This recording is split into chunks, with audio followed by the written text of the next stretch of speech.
Swayam Prabha. Digital India. Educated India.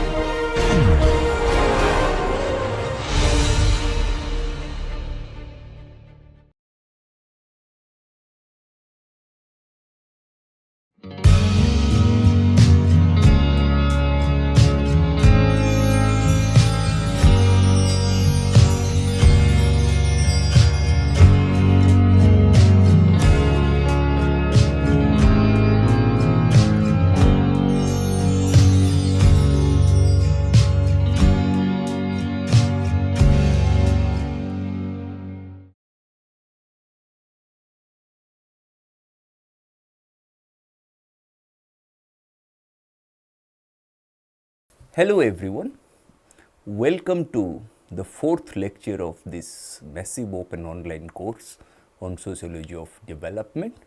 As you know, this is a 30-hour course spanning over 12 weeks, 3 months. It's going to commence in the month of July 2021 and it will be over in October 2021.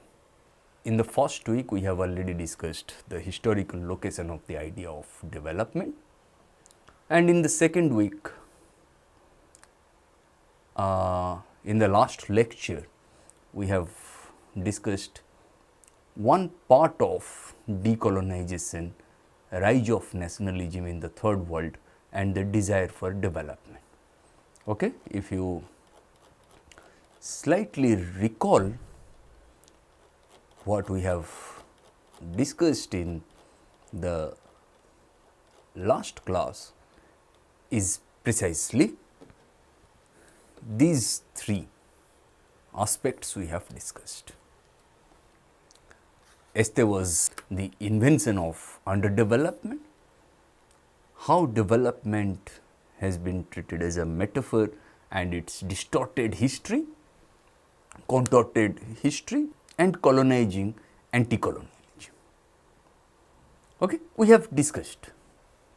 And what we are going to discuss in today's class and also in the next class, thereby we will complete the second week, we are going to discuss decolonization, rise of nationalism in the third world, and the desire to make development possible through the lensage of conceptual inflation, expanding the reign of scarcity, new commons, and what should be the call.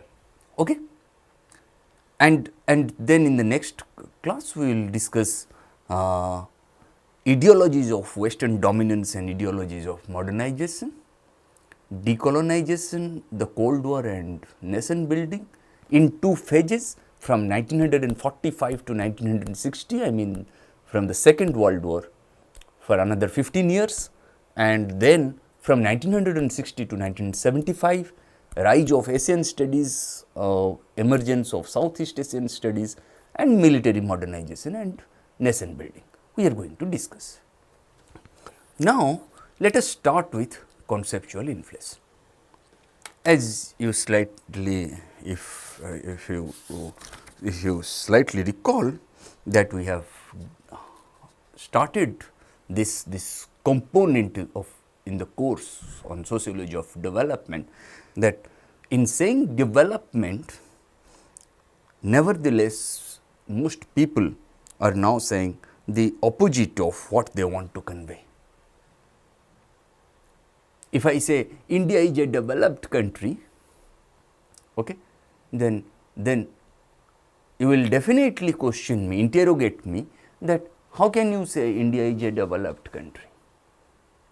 Look at the rate of unemployment, look at the rate of hunger, look at the rate of poverty, look at the rate of illiteracy, look at the level of education, look at the level of nutrition, look at the level of health, look at the level of insurance, right? Look at the level of per capita consumption of cereals, right? That is why in saying development, what most people do, most people are now saying exactly the opposite of what they want to convey. That is why I said everyone gets confused by using uncritically such a loaded word within quote development, and one doomed to extinction, they are transforming its agony into a chronic condition. That is why at the end of the Second World War, that is why I said the United States of America was a formidable and incessant productive machine, unprecedented in history. It was indisputably at the center of the world because of the horrendous crimes and casualties which were perpetrated by the United States of America on Hiroshima and Nagasaki. And that is how US became the master, and all the institutions created in those years recognized that fact.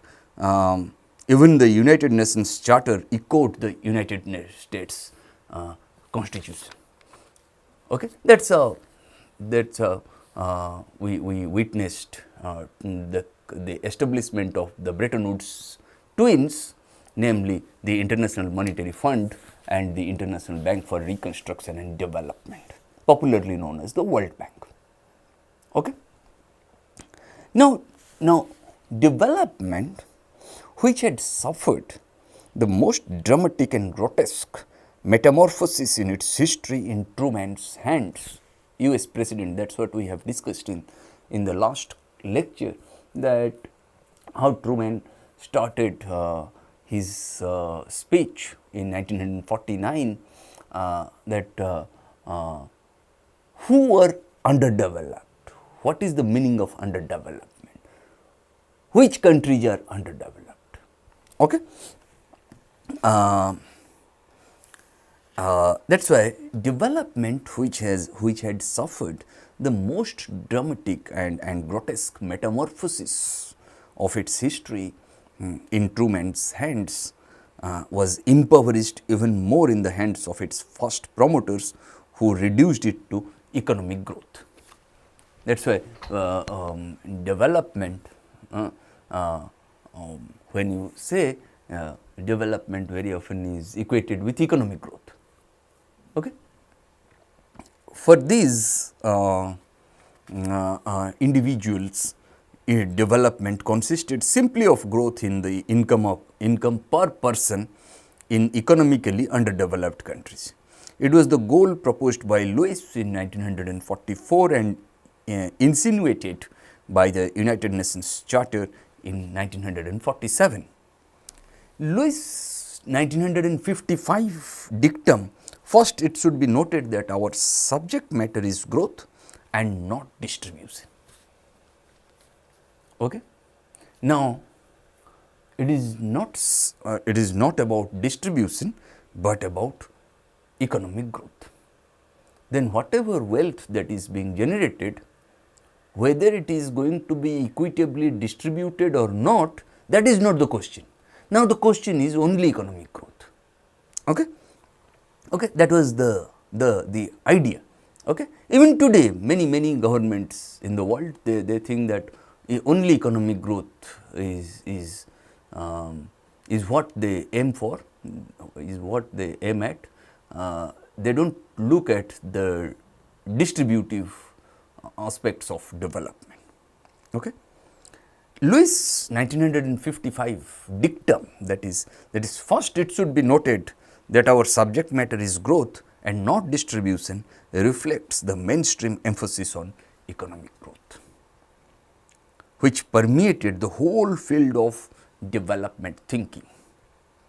Paul Barron, for example, by far the most influential development economist among the leftists, wrote in 1957 on the political economy of growth and defined growth or development as the increase in the per capita production of material goods. Okay. We will be discussing Barron's actual surplus, potential surplus and so on when we will be discussing, towards the end of the course we will be discussing Paul Barron.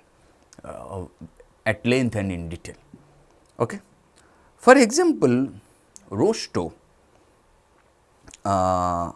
who had a very impressive impact on institutional thinking and the public, presented his non-communist manifesto in 1960 as a description of the stages of economic growth, assuming that this single variable can characterize a whole society.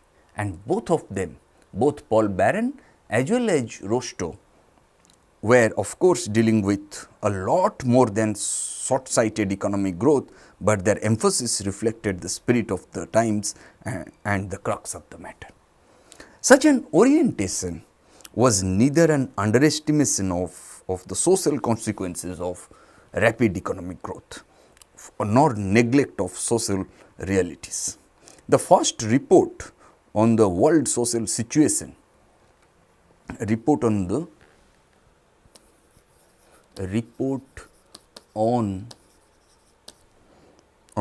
world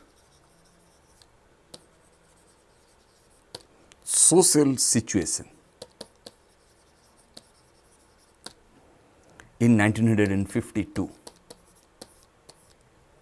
Okay.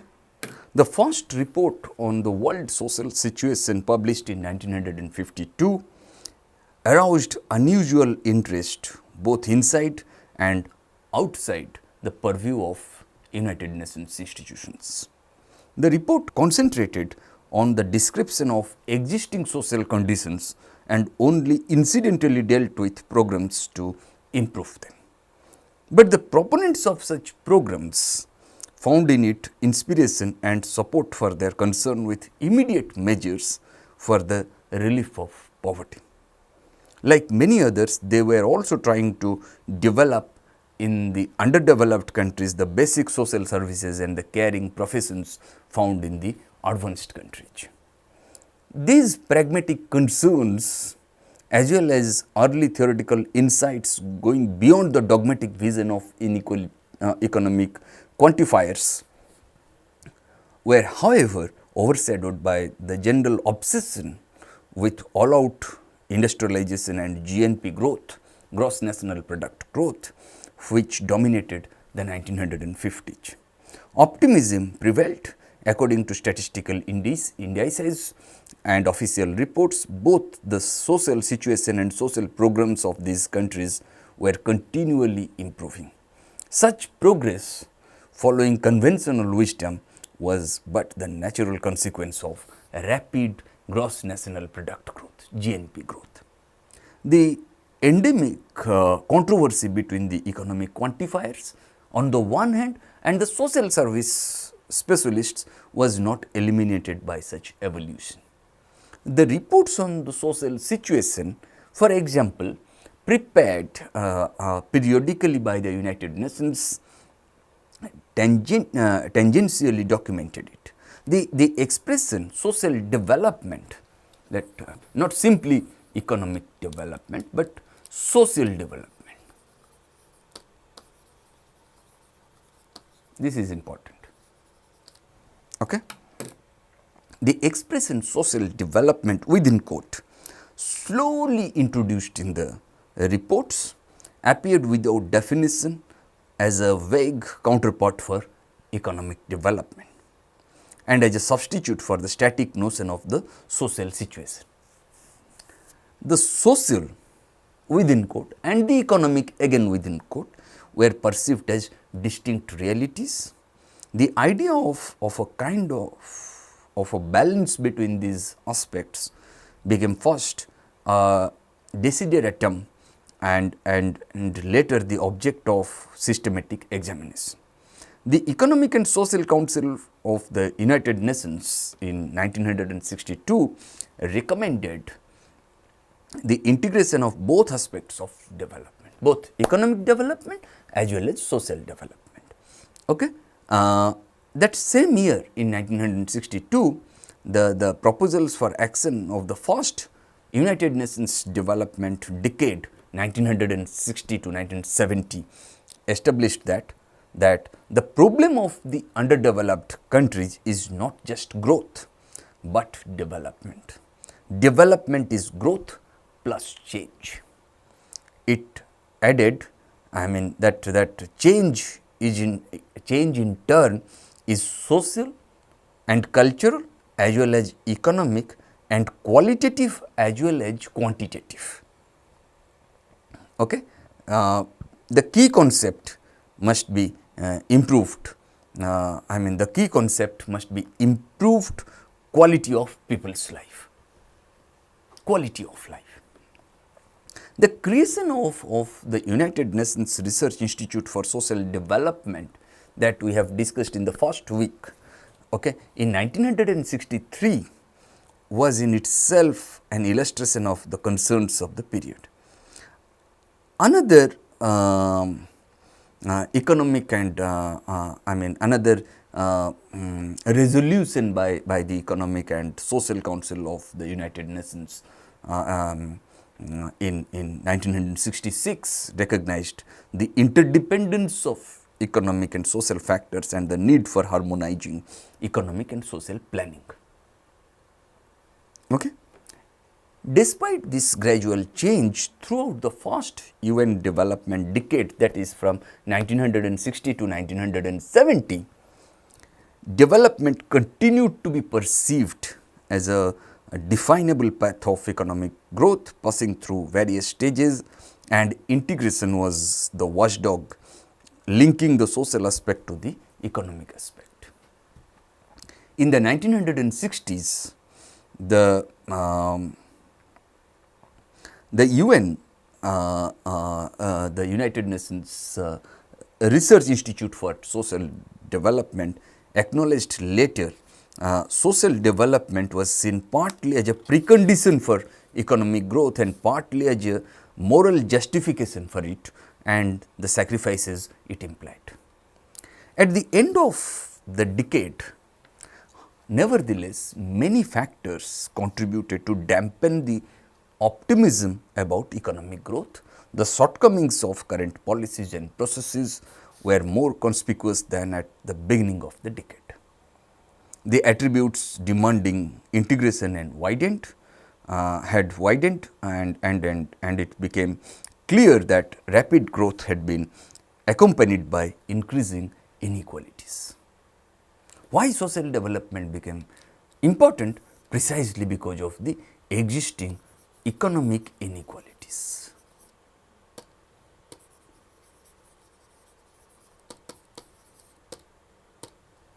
Okay? This is important. By then, the economists were more inclined to acknowledge the social aspects as social obstacles.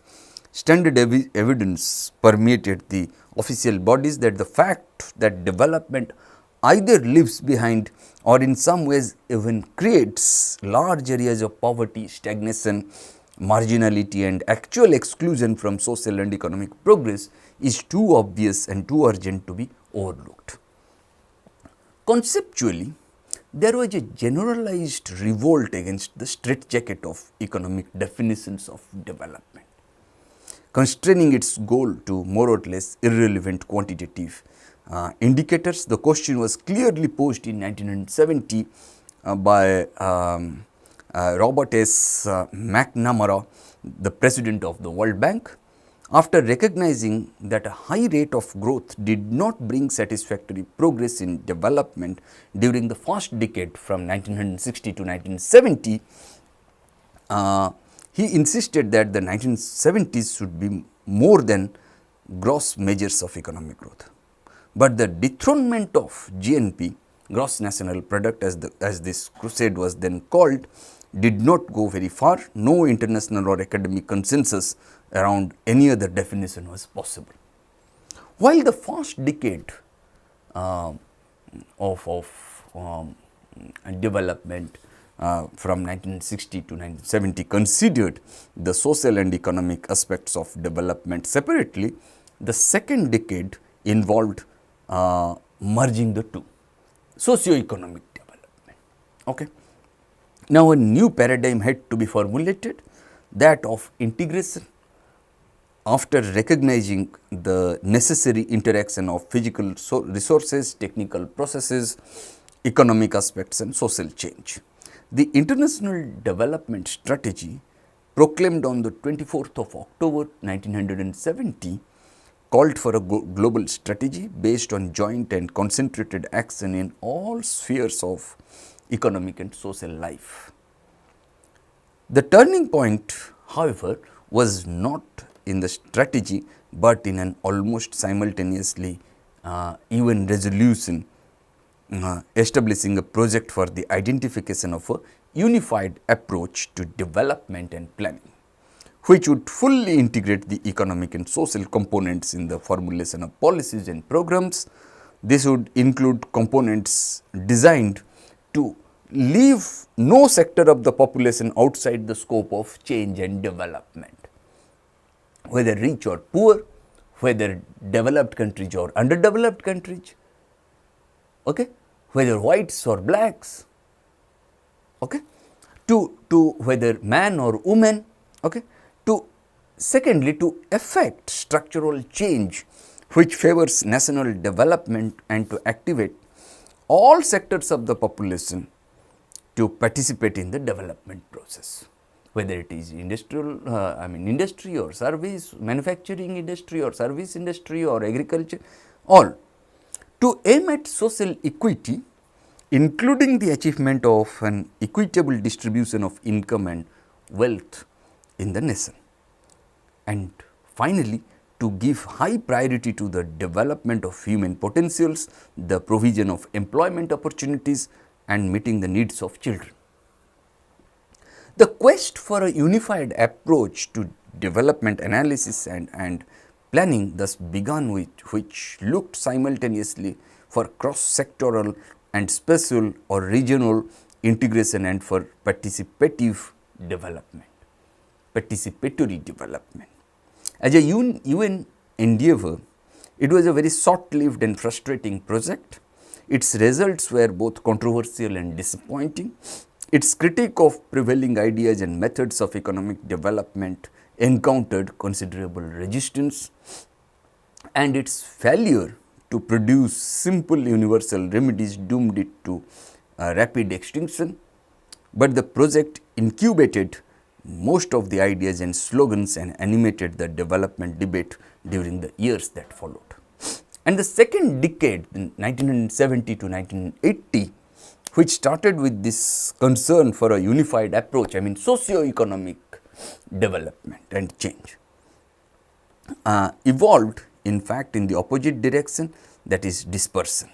Major problems like environment, population, hunger, women, habitat or employment were successively brought to the forefront. Every problem followed for a time an independent career concentrating both public and institutional attention.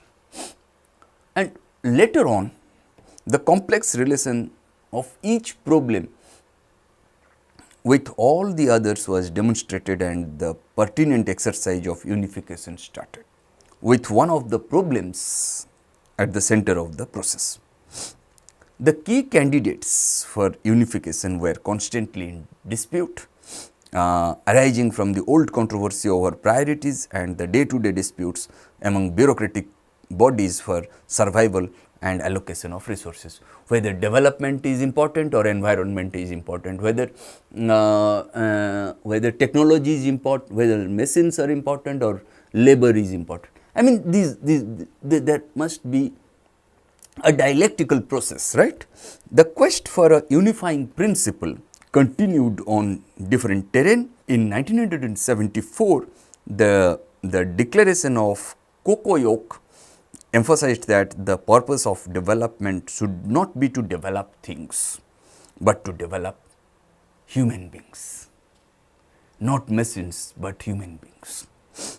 Any process of growth, it added, that does not lead to the fulfillment of basic needs or even worse, disrupts them, is a travesty of the idea of development.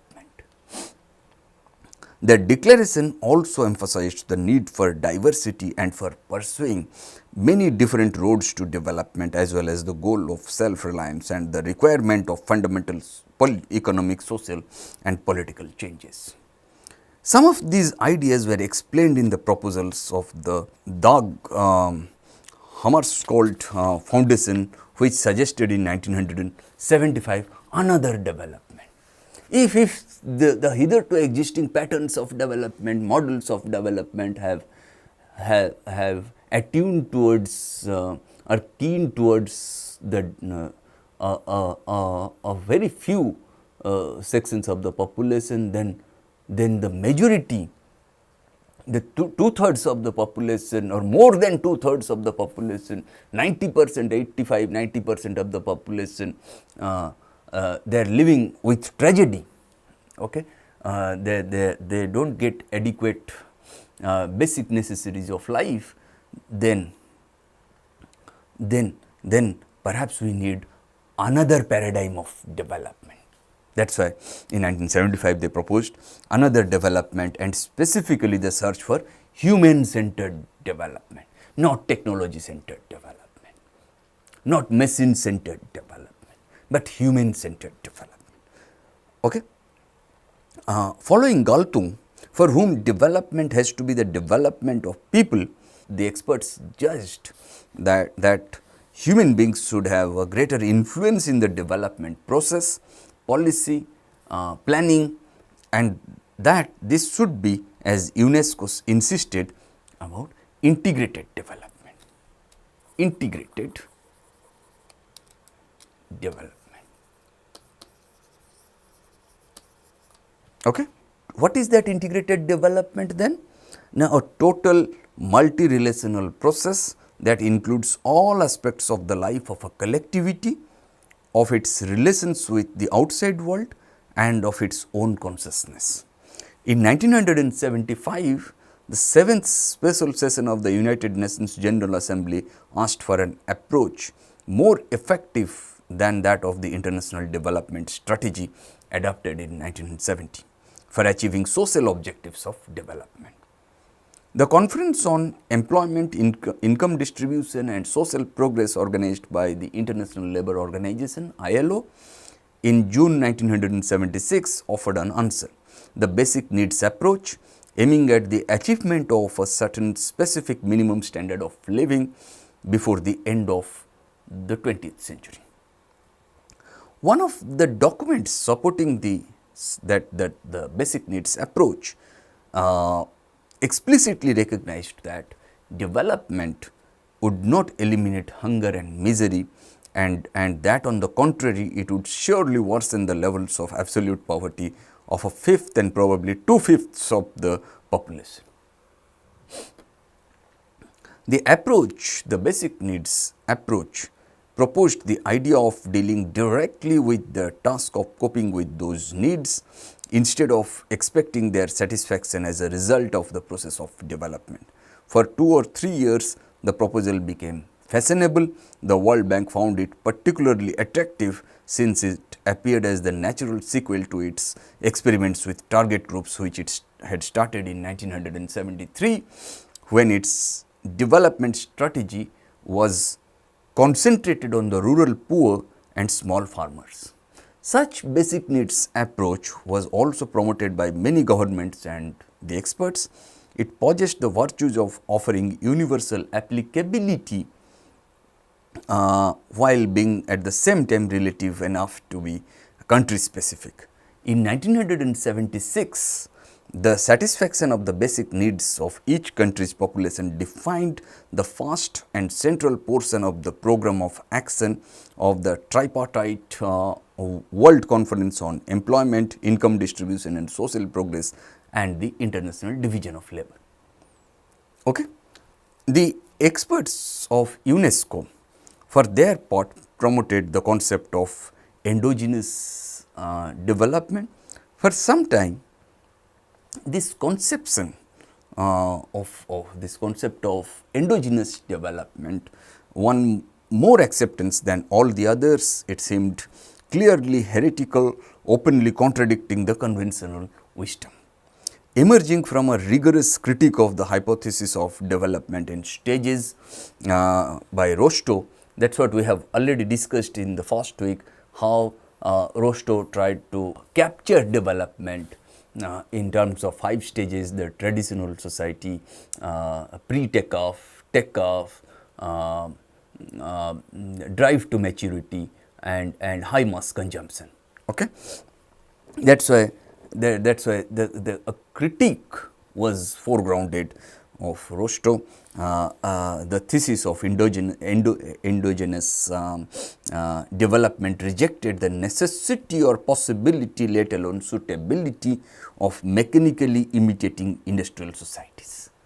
That from traditional society there will be pre-takeoff, takeoff, then drive to maturity, then high mass consumption. This was, I mean, a critique was foregrounded, brought about of this approach.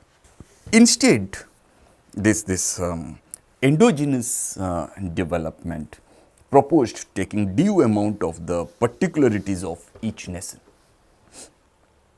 Little acknowledged, nevertheless, was the fact that this sensible consideration leads to a dead end in the very theory and practice of development, that it contains a contradiction in terms.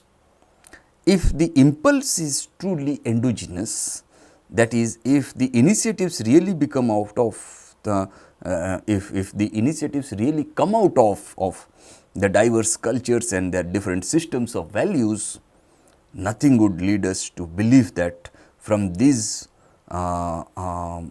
would necessarily arise development, no matter how it is defined, or even an impulse leading in that direction. If properly followed, then this conception leads to the dissolution of the very notion of development.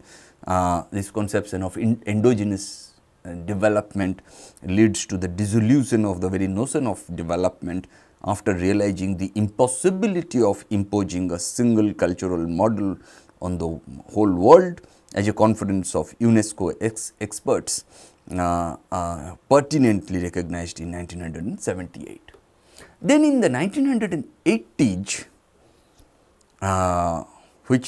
which was called the lost decade for development, in spite of the fireworks of the 4 Asian tigers, pessimism prevailed. The adjustment process meant for many countries abandoning or dismantling in the name of development most of the previous achievements. By 1985, a post-development age seemed to be in the offing.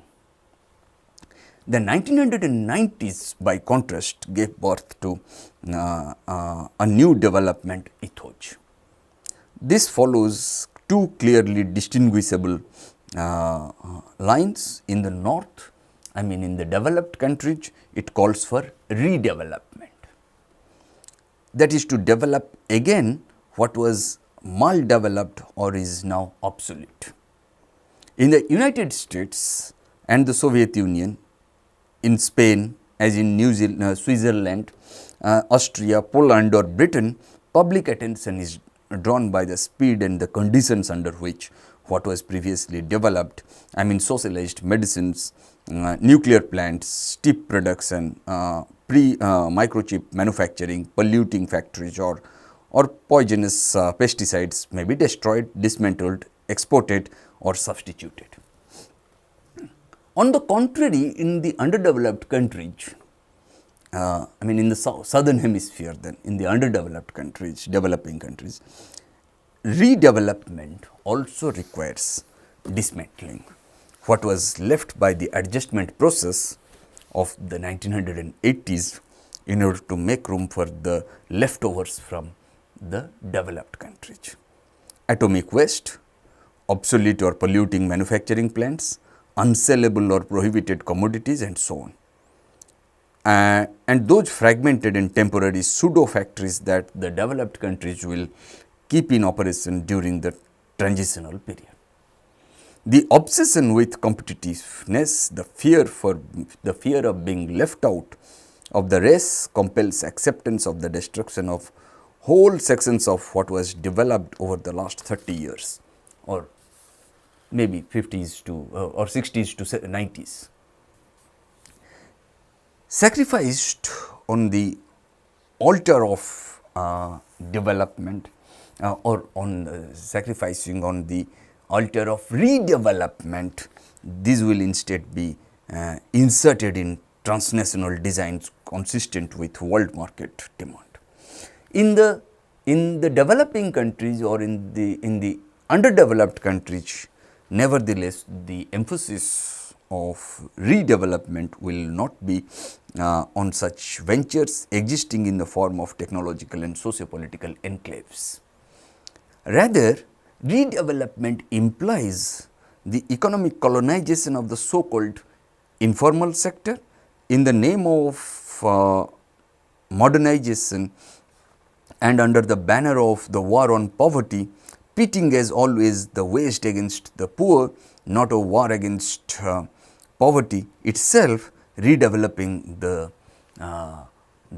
underdeveloped countries involves launching the last and definitive assault against organized resistance to development and the economy.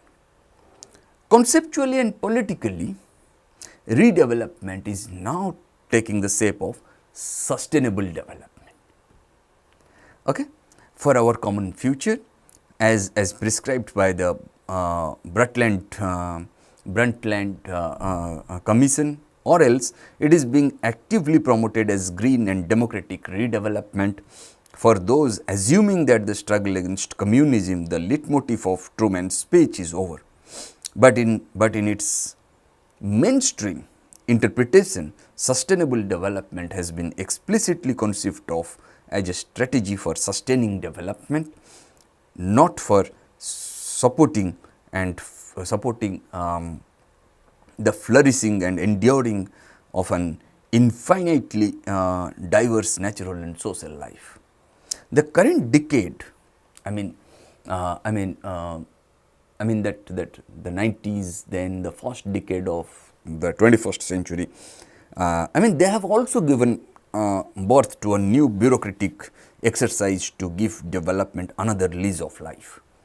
The United Nations Development Program, UNDP, published in 1990 the first Human Development Report. This clearly follows in the steps of the economic quantifiers while paying appropriate consideration to UN's efforts for measurement and analysis of socio-economic development and to the tradition of the reports on the world social situation. Following this new report, that is Human Development Report, human development is rendered a process and a level of achievement. As a process, then as a human development is rendered a process as well as a level of achievement. Then on the one hand, as a process, development is the enlargement of relevant human choices, human preferences, and as a level of achievement, it is the internationally compared extent to which in given societies those relevant choices are actually attained. Okay? The authors of the report found very expedient ways to overcome the traditional challenges of quantification and international comparisons, as well as the conceptual puzzles of their endeavor. Human development is presented by them through an internationally comparative level of deprivation, which determines how far from the most successful national case are the other countries. The most ambitious goal of the report is to produce a human development index, synthesizing along a numerical scale the global level of human development in 130-40 countries. The method, combining life expectancy deprivation, adult literacy deprivation, and real gross national product per capita deprivation. The report also includes analysis of the social conditions existing in these countries for the period 1960 to 1988. After gathering the data for a wide collection of variables and a series of projections presenting viable social targets to be achieved by the year 2000. Adopting the yardstick of gross national product per capita in real dollar terms is not without courage. The authors of the report thought that expectancy of a long life together with full literacy are not enough to give a human being reasonable room for choice if she or he is not at the same time deprived of access to resources for the satisfaction of his or her material needs. That is why there must be command over resources, but measuring this aspect command over resources is plagued with difficulties, economic inequalities. The report acknowledged them and opted for a simple solution, a technical refinement of the good old universal yardstick, that is gross national product. Now it has come back to this. Then that is why conceptual inflation is extremely important. Okay. Now if you look at expanding the reign of scarcity during the 19th century, but during the 19th century, in fact, starting much earlier in Europe, the social construction of development was married to a political design, excising from society and culture and autonomous sphere, the economic sphere, and installing it at the center of politics and ethics. The brutal and violent transformation first completed in Europe was always associated with colonial domination in the rest of the world. Economization and colonization were synonymous. What Truman succeeded in doing was freeing the economic sphere from the negative connotations it had accumulated for 2 centuries, delinking development from colonialism. No more of the old imperialism, said Truman. In retrospect, it is possible to see that the emphasis on economic growth of the first post-Truman developers was neither a detour nor a mistaken interpretation of the Truman proposal, rather it was the expression of its very essence. As a conceptual construction, economics strives to subordinate its rule and to subsume under its logic every other form of social interaction in every society it invades. As a political design adapted by some of their own, economic history is a story of conquest and domination. Far from being the idyllic evolution pictured by the founding fathers of economics, the emergence of economic society is a story of violence and destruction, often adopting a genocidal character. Little wonder resistance appeared everywhere. Establishing economic value requires the disvaluing of all other forms of social existence. Disvalue transmogrifies skills into lacks, commons into resources, men and women into commodified labor, tradition into burden, wisdom into ignorance, autonomy into dependency, and it also transmogrifies people's autonomous activities, embodying wants, skills, hopes and interactions with one another and with the environment into needs whose satisfaction requires the mediation of the market. Okay. The helpless individual, you will find whose survival now becomes necessarily dependent on the market, okay, was not the invention of the economists, neither was he or she born with the creators as they intended content.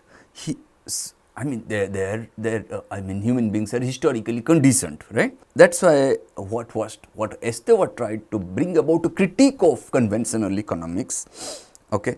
The law of scarcity was construed by economists to denote the technical assumption that human beings' wants are great, not to say infinite, whereas their means are limited through though improvable.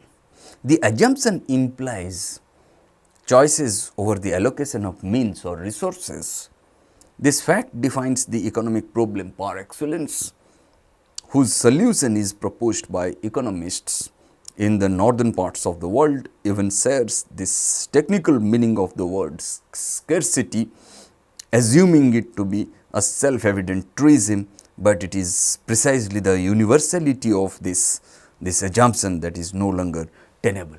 In fact, scarcity, when we will be discussing dependency theory, I mean when we will be discussing the two theoretical premises upon which dependency theory rests today, and that is neo-Marxism and the ECLA tradition, I mean the United Nations Economic Commission for Latin America.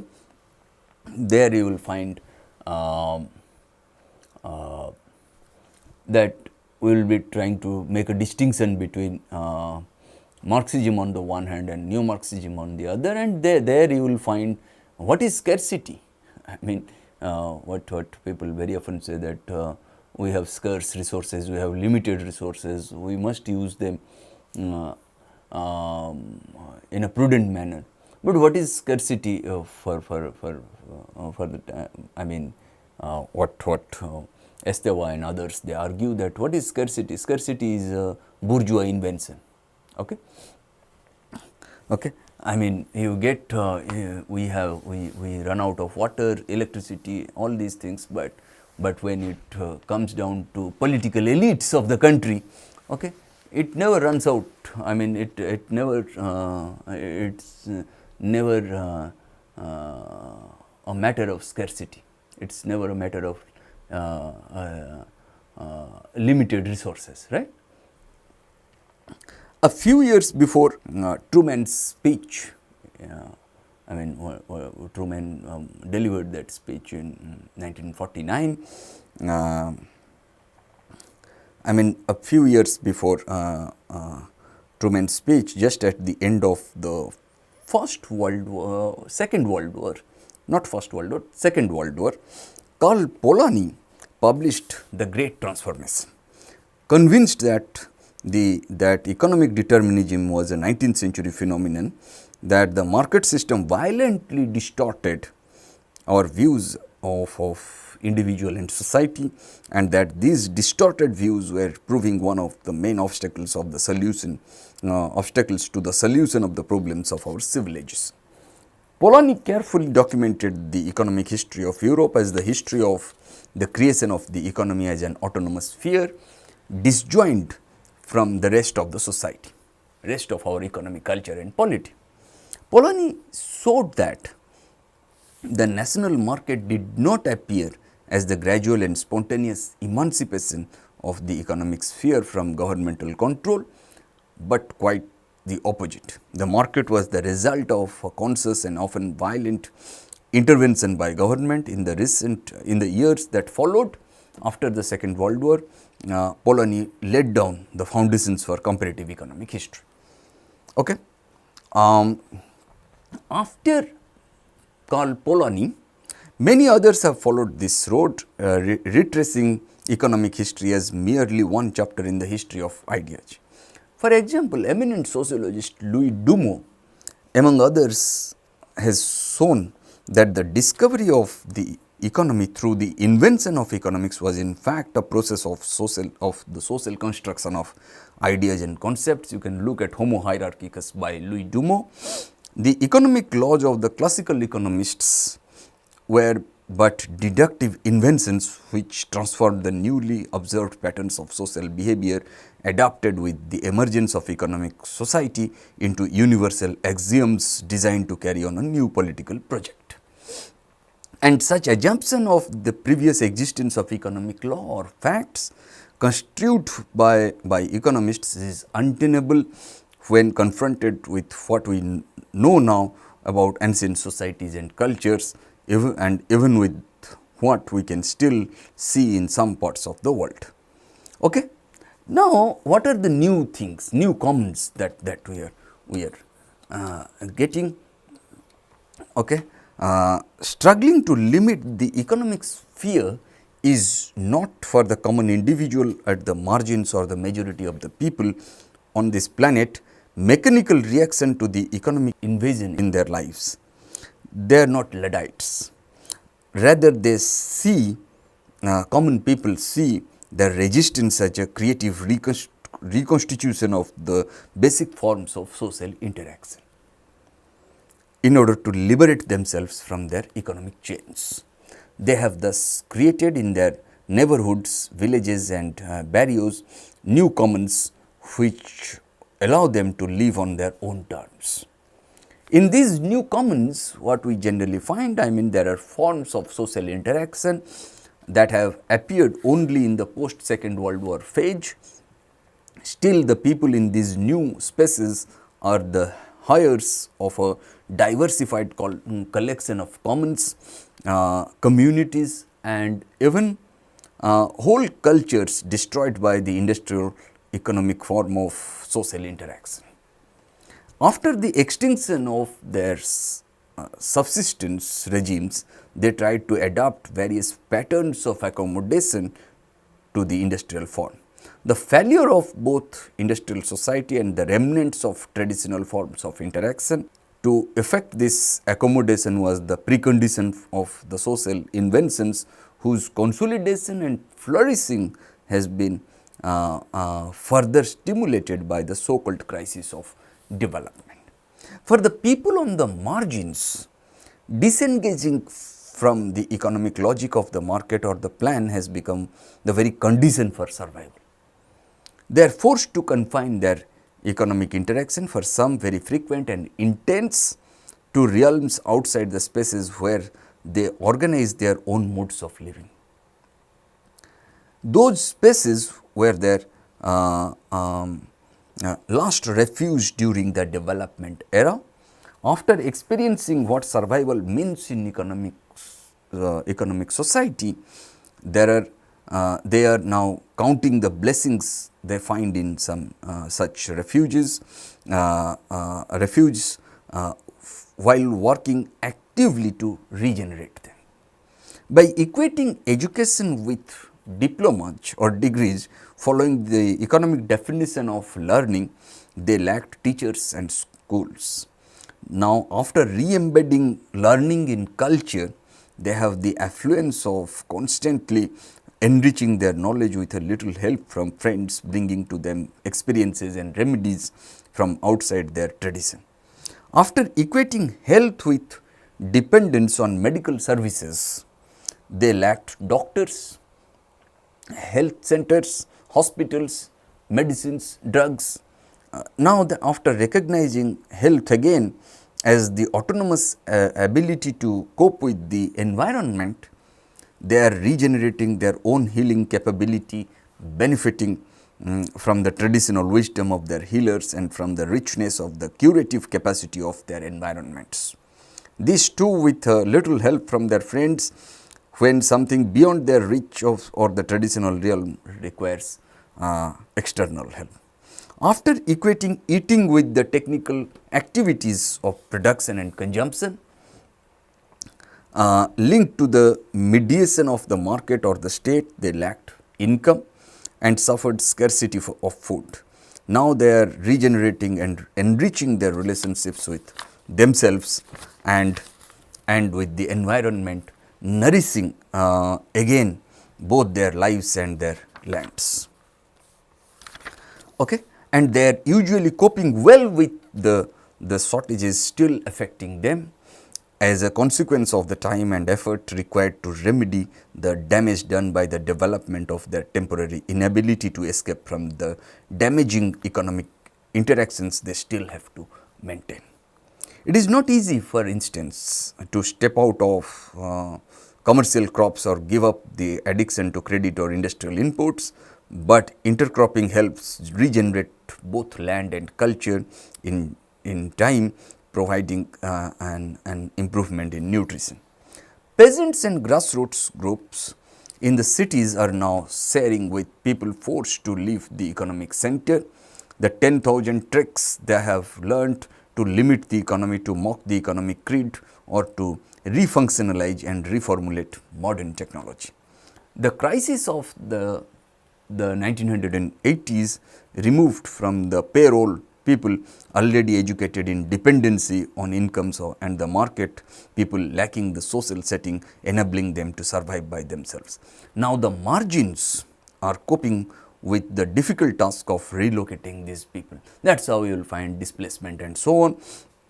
The process poses great challenges and tensions for everyone, but it also offers a creative opportunity for regeneration once they discover how mutually supportive they can be for one another. Okay?